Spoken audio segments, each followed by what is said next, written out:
Hello and welcome to Life Challenges, better known as a conversation with Dr. David Clayman. As I talked about last time we were together, we're doing more conversations, things that you talk about, things that are everyday. And we started with anger, but we got a little involved with anger, so we're continuing with anger. Because anger's big, and anger goes to hate if you don't sit on it. Yeah, when we first started talking about this, everybody thinks being angry is a simple thing to understand. But there's so many variables. Like, some people never get angry. They just don't. You could put a firecracker under their butts and... Are you saying they internalize it? Well, that's one part, but there are some people that just, their systems do not rev like to the midbrain and other places where we have emotions kicked in. Huh. And there are a couple things. One is developmental antecedents. Are you raised around anger? Is it normalized? And if it's not normalized, was it modeled? So normalized would mean that in the environment you were raised or whatever, it's acceptable. The other part is that it's an emotion that you were exposed to on a regular basis. While it's not normalized, it's modeled. So under certain circumstances, on anything, some people, when they come home from work, they kiss their spouses. That's modeled. And you hope that somebody's going to pick that thing up as a learned behavior to certain kind of circumstances. Right. So then you have situations, and there's three, and for those people that want to spend some time learning about, especially people that have their own businesses or whatever, there's a really good site. I've got the cheat sheet here from the VA, and it's an online anger and irritability course, and it's at www.veterantraining.va.gov/AIMS, and we can repeat that at the end of the show, and maybe even next time we can put it up on a slide. There are certain places where also anger is not an acceptable behavior and is stifled, and those are the people that, don't you ever talk back to me, don't you ever express words. We have cultures that don't allow people to be angry. There are differences in the way, generalized emotions, but anger is expressed across ethnic groups. So it's not always predictable about what anger is going to look like either. Right. So those are the things that I think that when you think about something simple, most of us get angry. Some of us have tempers, which means an immediate, unpredictable flare-up of anger. And that's the stuff that causes the most trouble, when somebody either boils over because they've been stuffing stuff down, or they're caught off guard, they feel threatened. They can feel like there's a violation of norms, or there's an injustice, or they're just surprised by something, or irritated. One of the best parts of this whole stuff, when I was going back and reviewing some of this, is that if you're hungry, angry, lonely, and tired, you're likely to lose your temper and express anger. So fatigue. Keep me well fed. Well, yeah, and rested, and isolated, not listened to, disrespected. Those are all terms when you start to look at anger and you ask people what has triggered it. Those are some of the things that people talk about. Feeling overwhelmed and not in control. Before we went on the air, I was talking to you about having my wife in one ear and my sister in the other ear trying to give directions. My sister is a complete buffoon. Sorry, Betty. And my wife was irritating me. She wasn't wrong for what she was saying, but I'm trying to, and I felt out of control. And when I feel out of control, for me, that makes me angry. Sometimes at the circumstance, sometimes at the person that's doing that, and sometimes just because I'm being a butt. I know that when driving and my husband tries to tell me where to go, I have said the word "shut up," but I have tried to apologize later, because at that exact moment, I need to think. I need to focus on what I'm doing. So when you're frustrated and you feel insecure, or you feel confused, or you feel whatever it may be that's a potential negative, depending upon your background and your life experiences, you may in fact get normally angry. Father was a sailor. Enough said. Yeah, there you go. Now, I never, growing up, I'm trying to think if I ever heard a profane word out of either of my parents until I was in my teens. And my dad would let the S word slip a little bit, and my mom thought the D word darn, or a variation, was a swear word. My father never ever cussed in front of my mother, never. So, But the minute she was out, they did not do that in front of me. and I think that's a thing. So we have people, and when I went through this, there's people, places, and situations that can all trigger a response of some kind. Right. Anger will sometimes come out as screaming. It can sometimes come out as crying. It can sometimes come out with somebody almost choking on their own words, depending upon what it is. So when we talk about anger, and this is the part that when I used to do anger management, I used to assume anger is what I saw growing up. That's when I started my internship. I just assumed everybody got angry in the same way. Ooh. Yeah. I mean, it was naive, but I was a young kid.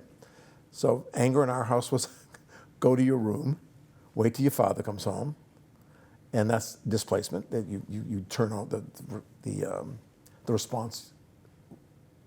The way my mother told us she was angry, she said, wait for your father to come home.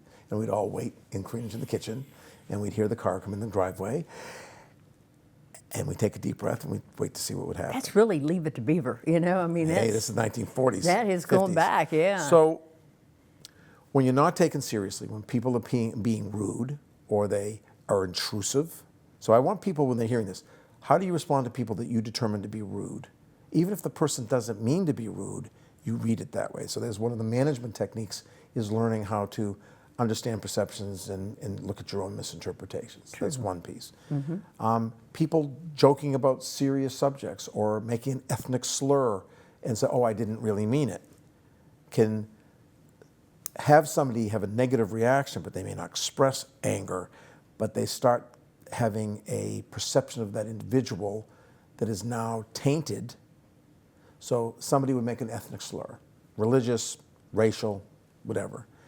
And you sit back and you say, I'm going to give them the benefit of the doubt, but it stays in there. And if you don't deal with it, if you don't productively confront the individual and let them know your feelings have been hurt or whatever, it will sit there, it will fester, and it will color the interaction sometimes significantly. Is it worth the conversation? Is it worth saying that I'm offended by that? Or do you just let it color your perception of that person and you move on? Well, let's say it's somebody with whom you have regular interactions, like a coworker or a friend or a boss or whatever. The ideal would be is for you not to get angry, not to be aggressive and blame, but to cite, hey, I like blue cars, and you said everybody who liked with a blue car was an idiot. Now, one of the things we have in the country now is we have people being called names. Yes. And you can only take being called stupid or whatever else for so long, and then there's going to be a reaction, maybe not anger or maybe other kinds of things. We'll get to that. But rude, people that you do a favor for and they don't respond to the favor, that you mow their lawn while they're away from home, and then they come back and they leave a wet newspaper in the middle of the lawn. I mean, that's a silly example, but that they don't respond, that they don't even bring you a little gift from the beach if you've taken care of their parakeet. Or say thank you. Or say thank you. Or recognize. Or recognize differences. And we'll get to that. It's a really important part for me. People that, have you ever had somebody, when the theater is completely open and somebody sits down right in front of you in the middle of the theater? Oh, yeah. And you want to go and tap them and they get offended. So you then respond with sometimes a similar response back, and I'm going to get to that. Or move and make a noise that lets them know you moved. Or talking during the thing, or having their phones on. But we have, when people feel helpless, sometimes one of the things, because they're threatened, they get this arousal response that looks like anger because they feel like they can't get out. They're lost in the woods. They're lost. I mean, if your GPS has ever taken you on one of those little sidebars, we drove from Charlottesville to Kaiser. Hi there out there. I'm not doing that again because it was a very unfamiliar road. It was some of them were very narrow. One of them looked like we were going up somebody's driveway that lasted 11.2 miles. And I was worried because I'm getting older and my reflexes aren't as good, and so I have to get angry. Traffic, road rage, and we'll get that a little bit more. But you're saying things that I have to stop and say, there's nothing I can do about it. It's like being on a plane. When I get on a plane, I have to trust the pilot. When I go to have surgery, I got to trust the surgeon. But when you get on the plane, that's a good example one. You get on the plane, you pay for your ticket, and then right behind you is a baby. That child sitting behind you in an airplane for 2.5 hours or 3 hours, or when it goes poopy diapers, or starts kicking you in the seat, people get irritated. So the precursor can really just be feeling irritated in most of these cases if you have a buildup. Right. And if you don't discharge it, there's going to be, everybody has their flashpoint. Although now in society we think that flashpoint is getting to be a little bit more sensitive. But you take a look at things like, and the reason why we go through all of these is to take a look so people will look at when they get angry.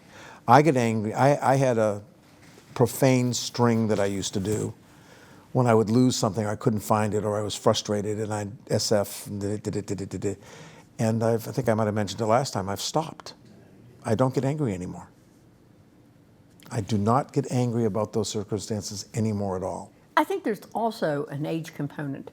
I think that you realize it's not as important now as it might have been 10 years ago or 15 years ago. That's one of the aging, but see, you can actually build that into an anger management program, and having people recognize the circumstances under which they may get irritable and inappropriately express frustration. How's that for a nice way to say it? Yeah. Attacking other people, demeaning other people, and at times people internalize it. They'll just shut up and walk out of a room and become socially avoidant. There's a lot of different ways people show anger. Slamming doors, you know. There are times when I've gone to an organization and I have felt hostility, probably due more to my age than anything else. That's a whole different conversation. But I have felt like quitting. Mm-hmm. And I find myself more doing that now than I've ever done that before. So that's conflict avoidant.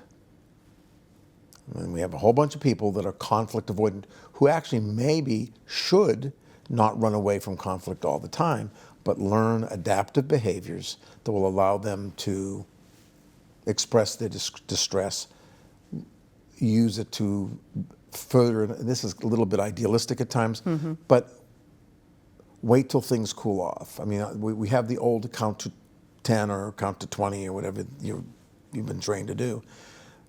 It gives you a chance for the chemistry in your brain to lower, the excitation chemicals to slow down, for you to get a perspective and give it a thought.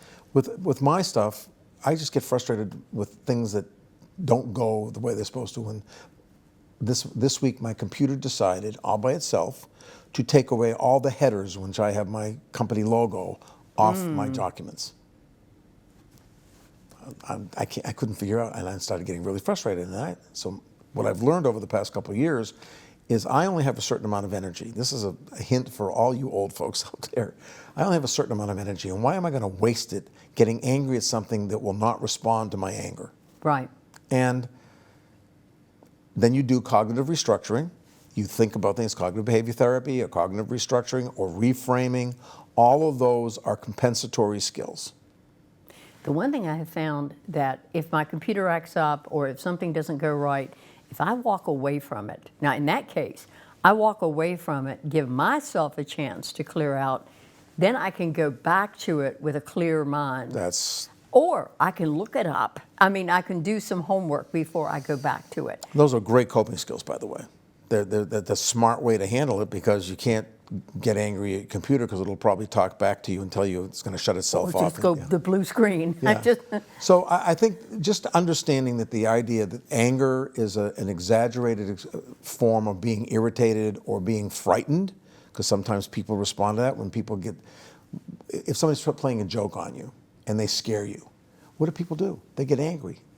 Go on the internet for all the, practical jokes, and the person that has the joke played on them, they don't want to feel foolish, they want to feel embarrassed, they feel threatened. Right. So there's a lot of things that end up doing that, and we look at anger, and I'm actually enjoying now 2 years almost completely without having my hissy fits. I used to call them hissy fits.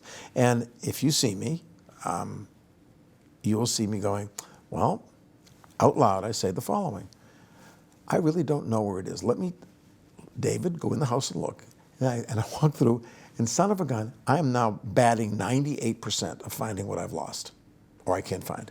And I am so gleeful. So now when I'm missing something, this has begun to train me, rather than immediately going into the profanity inside my head, which is where it usually was, or if I was alone, it might come out. I now say, I'm going to see whether this streak continues to go. So there's a reframe, a new way of looking at an event that used to cause me an enormous amount of distress, because I'm always time pressured. I don't like when I can't find my phone because I'm... Yeah, you're more time pressure than anybody I know. Well, no, that's only my fault. But I'm learning about that, because I get irritated because I feel pressured all the time, and I have to do things that now are different than I would have done in the olden days. I used to deal with my time pressure by working harder and getting something done. Now, because I'm older and I've got some medical issues that make me tired more easily, I've had to find ways so I don't get angry at myself. Because some people are interopunitive. That is a word. I love that phrase. Do that again. Interopunitive. They are mad at, they internalize their anger, and they are self-condemning. They think that they get mad at themselves. That can't be healthy. No, it isn't. And it's turned inward. And we know people who have high levels of anxiety and that with anger on the cardiac risk scales, that internalized anger is a real high cardiac risk factor. It increases the likelihood of having some cardiac event. Would it take your blood pressure up? Oh, sure. Heart rate, blood pressure, all of these things. When you get angry, it does that. So we have a physiologic component to it. We have a cognitive component to it. We have a social component to it. So anger, in the global sense, is generally a negative reaction expressed in some form, either internal or external, to a certain level, either helpful or not so helpful. And the people who have trouble with anger are the people that, in their behavior, become a threat to the people around them. You can get angry. In my growing up family, we laugh about the fact that all of us have a certain, my two brothers and I laugh because we get angry about the same kind of stuff. It's a Clayman trait. So we just, did you have a Clayman fizzy fit? Yeah, we did. You have to, but we don't threaten anybody. I had one brother, however, who had anger, who threatened one of my other brothers with a golf club. Tried to hit him on the head with it. And this is 30, 40 years ago, but tried to do that. That's an inappropriate expression of anger. That's not healthy. Well, so in our legal code, if you're a danger to yourself or others, if your anger is perceiving, it can become criminal, or it can be, if you're trying to defend yourself with a mental health plea, maybe there was something that can mitigate that. It goes on and on and on. So anger is not a universal type of thing. Some people use profanity. Some people grit their teeth. Some people pound their fists. It's all very, and if it causes harm or disrupts others, then it is dysfunctional. The problem is that sometimes people who pound their fists and have this are right. Right now, we're going through a lot of social anger over Gaza and Israel, over Democrat versus Republican, or vice versa. And I'm wondering if, when we get into a group of the same, are we quicker to anger? Are we quicker to not control that anger? Like for example, if we're in a group and I don't want to go to January the 6th, but people who protest, people who get angry, people who are political, people who are in a group, and they seem to get angry together. They seem to bond together, and I wonder if that feeds that anger. Interesting question. Those kind of politically or socially driven kind of things are sad, because when you're in a group and there are others doing it it implies that it's an acceptable behavior at that time. Right. You are going, it's a tribal mentality. It's the same thing as a war cry in the old days when different ethnic groups would go after each other, when you watched shows like Braveheart, where Right. they're going after, they're all running down the hill, and then somebody hits one of your friends, and you turn around and say no, and it escalates. I mean, sometimes when you get your brain, the survival part of your brain kicking in, it's not controlled by the front part that thinks. It's controlled by a quick message to the brain that you have to protect yourself. You have, remember, under stress or threat, you either run, freeze, fight, flight, or freeze. Mm-hmm. So you either fight, you flee, or you freeze. And that's kind of like the way when you're threatened with anger, depending on if you're always somebody that lashes out, it becomes unhealthy. When we do work with domestic abuse, and you see people who have hurt their spouses, and it's almost, in some cases, let's just say that they've had something trigger. The spouse does something to irritate them, or there's something at work. You have to look at what you're bringing home. How much stuff are you overlapping? It goes on and on like this. Right. It's very personalized, but say somebody, be a good example. You've had a really good job, and something changes in your life, and the job is not there anymore. But you don't want to tell your spouse because you've been living a really decent life for a couple of years, and everything's been nice, and now you feel really threatened because you've gotten your last paycheck when you went in to get it, and you're going home and you have to tell your wife or your husband that you don't have a job anymore. Whew. Yeah. And so when you come in the door, you're already keyed up, but you took your time coming home because you're upset. I'm going to kind of and you stopped actually with the guys who were also fired, and you had 2 beers. You also have a history of a drinking problem in your past. This is what we see. It's compounding. So when you walk in the house, the baby has just pooped in its pants, and on the way over there, the wife has knocked over the formula, and when you walk in the door, you say, "Hi, honey," and she gets angry at you, and then because you're feeling threatened about your own sense of self, you get angry back, and it escalates, and you hit the lady. Sometimes it's regular, it's predictable, sometimes it's not, so you have to take a look at, these are the sequence. It's so complicated when it is. And I don't mean to do this to the audience when we have these topics, but sometimes people feel embarrassed when they can't find a way to get it under control. I had a temper. I had a temper when I was younger. I sometimes acted in a really stupid way. I have to admit, here I am, a psychologist, and I've done that. One of my favorite people in the world, if she ever watches this, will know that. She used to work for me, and I got very angry at her one day, actually, 2 different people. You have to learn. And you have to be willing to admit that the way in which you express frustration, fear, threat, sense of injustice, all of the things that will trigger an angry response are maybe unique to you, may not be shared.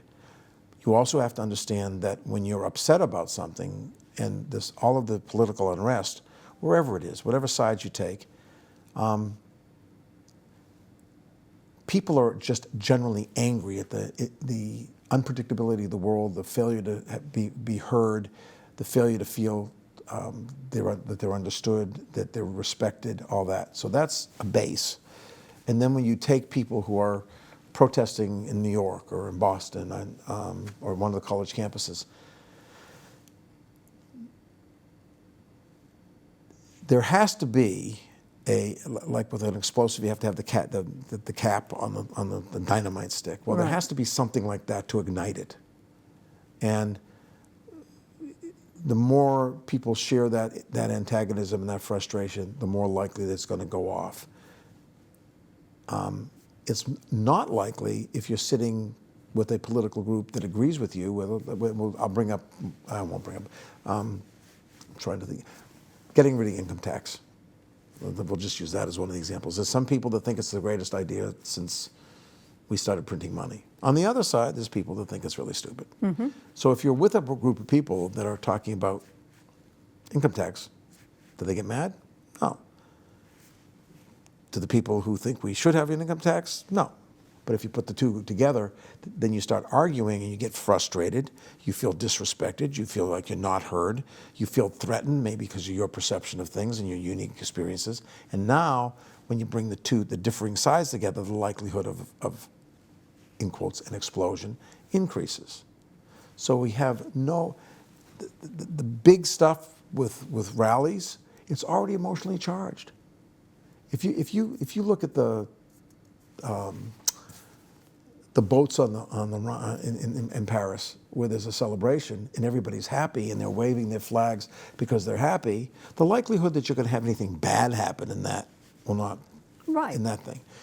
If you have people in two different boats with flags from countries that don't like each other, that increases it. But even more would be the surprise that if you're on those boats and the circumstances are celebratory and some jackass gets on a building as a sniper and shoots at the boat, then you get chaos, you get fear, you get threat, and then as you try to work it through, you get angry that they didn't take care of you, and with the way they've reacted to that stupid event. I felt that the event with the people on the bridge was not very artistic. I thought it was weird. Yeah. So if I sit down with somebody who's more artistic than I am, we could have an argument. And if we either have, now I'm going to go back to the beginning.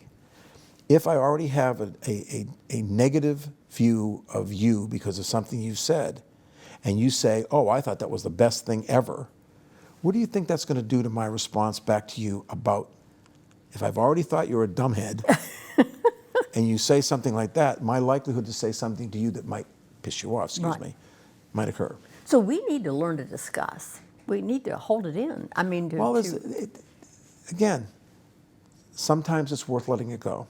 Sometimes it's worth letting it go until you calm down. And you can go back and say, hey, you know, when you made that comment about me being blah, blah, blah, blah, or whatever. Embarrassment sometimes, this is the last one because I know we're going to run out of time. Embarrassment, when somebody embarrasses you in some form, it's one of the biggest triggers of an angry response that I've ever seen in my life. Public embarrassment. Right. Hey, honey, your fly's down. Oh. Or you chew with your mouth open. And somebody criticizes you, I will guarantee you that will ruin a dinner anytime it happens. Embarrass somebody else, the response likely will be back either equal attempt to make you feel like a jerk or. I wish I had that nerve, but I don't. Conflict avoidance, sweetheart. All right. On behalf of Dr. Clayman, I'm Sharon King, thanking you for watching the television network. Until next time, bye-bye.